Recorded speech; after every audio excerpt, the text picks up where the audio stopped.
البتہ ایک مسئلہ جو ہے نور اور بشر کا وہ ذرا تھوڑا سا میں حل کر دوں آج. آپ سمجھتے ہوں گے لا ینحل ہے.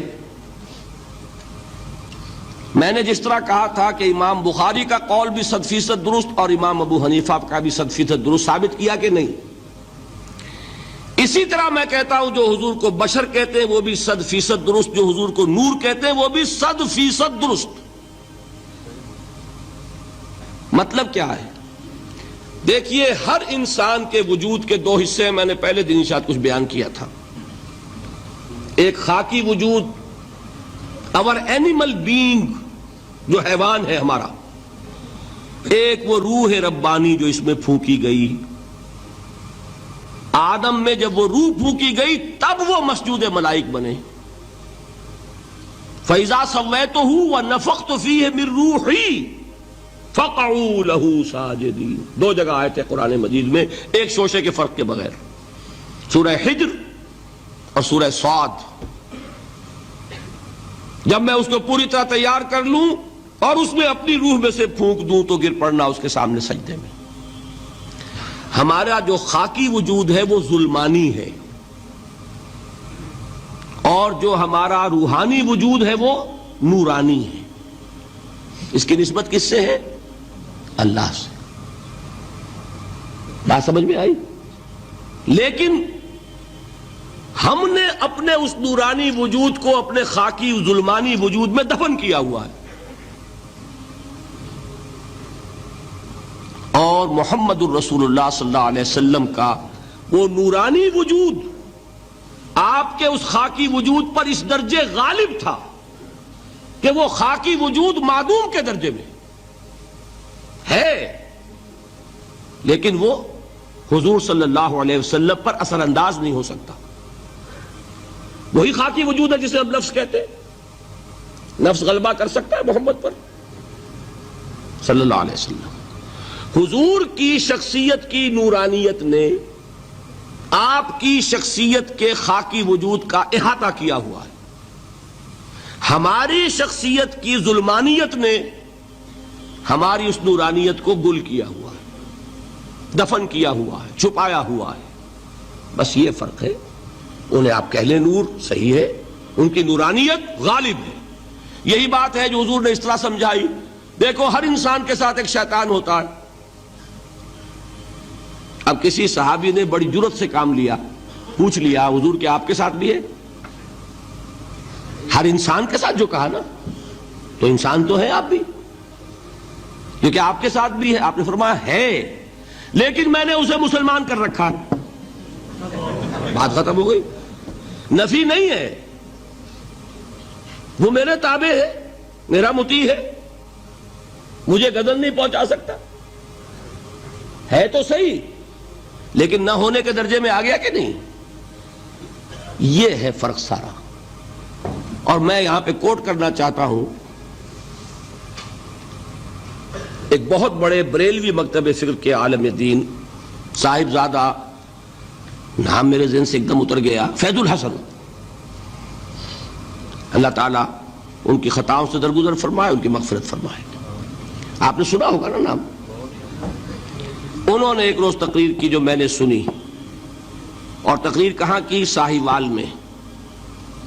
وہاں کا ایک بہت مشہور چوک ہے، مہاجرین، مسجد مہاجرین کہلاتی ہے، وہاں تقریر تھی ان کی، میں نے سنی. ان کے الفاظ یہ تھے کہ کیا آپ لوگ ہمیں جاہل سمجھتے ہیں؟ کیا ہمیں عربی نہیں آتی؟ کیا ہم نے قرآن نہیں پڑھا جس میں بار بار یہ لکھا ہوا ہے کہ حضور بشر ہیں؟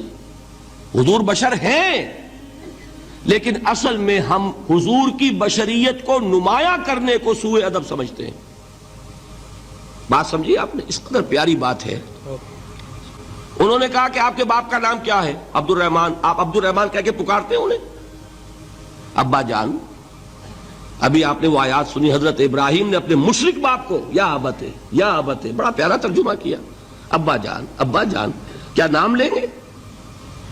آپ کے باپ کا نام ہے، نام نہیں لیتے آپ. کیوں؟ ادب کی وجہ سے.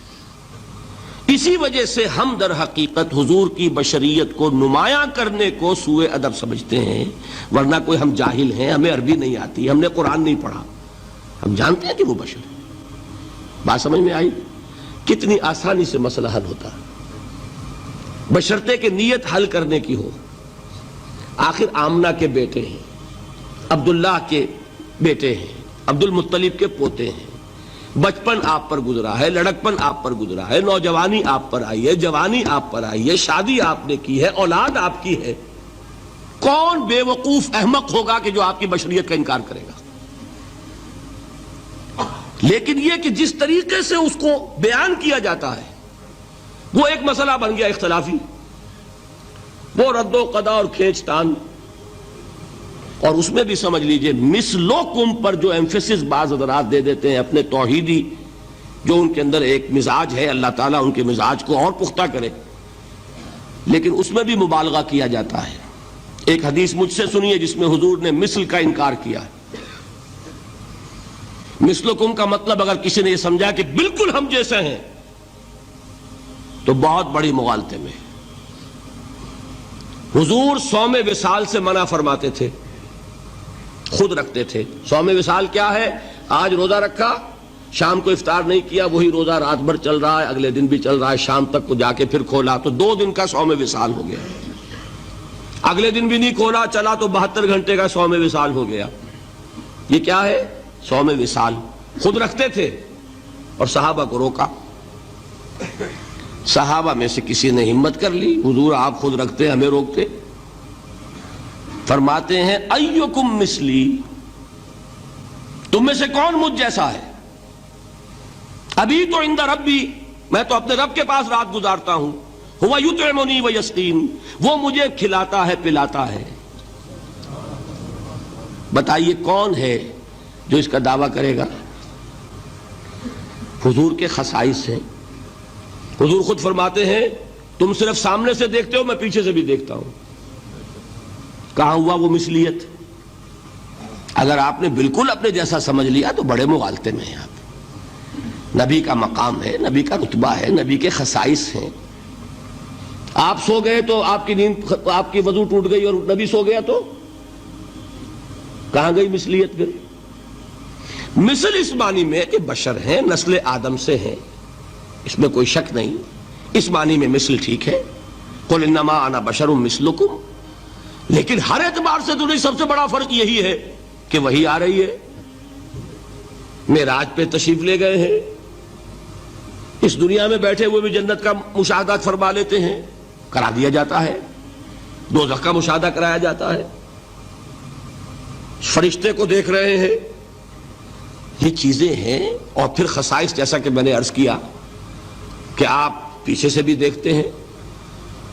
آپ کا معاملہ یہ ہے کہ آپ اگر سو جائیں تو آپ کا وضو نہیں ختم ہوگا۔ یہ ساری چیزیں جو ہے ان سب کو بیلنس کیجئے تو معلوم ہوگا کہ آپ بشر بھی ہیں، 100% درست، لیکن آپ کی وہ نورانیت، آپ سراج منیر، ہدایت کا روشن چراغ، آپ کی جو روح انور ہے وہ آپ کے اس جسدی وجود پر اس طریقے سے حاوی ہے کہ گویا کہ اس نے اس کی ظلمانیت کو ختم کر کے رکھ دیا ہے۔ اس معنی میں کوئی کہے نور مجسم تو مجھے کوئی اعتراض نہیں۔ یہ ہے ان چیزوں کو جمع کرنے کی شکل، خواہ مخواہ کی کھینچ تان کے سوا کچھ نہیں۔